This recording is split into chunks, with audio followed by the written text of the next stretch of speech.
রাজশাহী, বগুড়া ও সিলেটের বিভিন্ন সরকারি বেসরকারি চিকিৎসা কেন্দ্রে আগুন নেভানোর ব্যবস্থা পর্যাপ্ত নয়।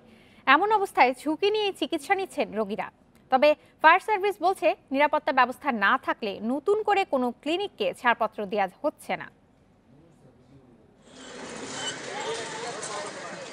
১,২০০ শয্যার রাজশাহী মেডিকেল কলেজ হাসপাতালে প্রতিদিন চিকিৎসা নেন প্রায় ২,০০০ রোগী। হাসপাতালটির ৫৭টি ওয়ার্ডের বেশিরভাগই নেই আগুন নেভানোর পর্যাপ্ত ব্যবস্থা। এতে ঝুঁকি নিয়ে চলছে চিকিৎসা কার্যক্রম।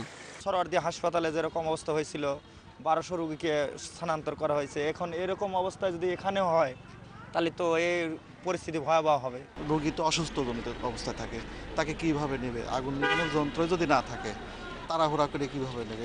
বগুড়ায় শতাধিক ক্লিনিকের বেশিরভাগই পরিচালিত হয় ভাড়া বাড়িতে। নির্মাণের পার্থক্যের কারণে সেখানে নেই প্রশস্ত সিঁড়ি সহ অন্যান্য সুবিধা। এতে আগুনের ঝুঁকিও বেশি।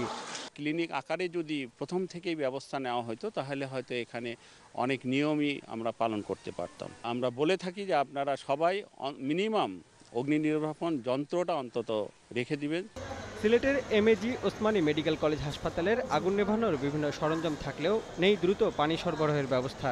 আর জেলার নিবন্ধিত ১৫৭টি বেসরকারি ক্লিনিক ও ডায়াগনস্টিক সেন্টারের অনেকগুলোতেই নেই পর্যাপ্ত উপকরণ।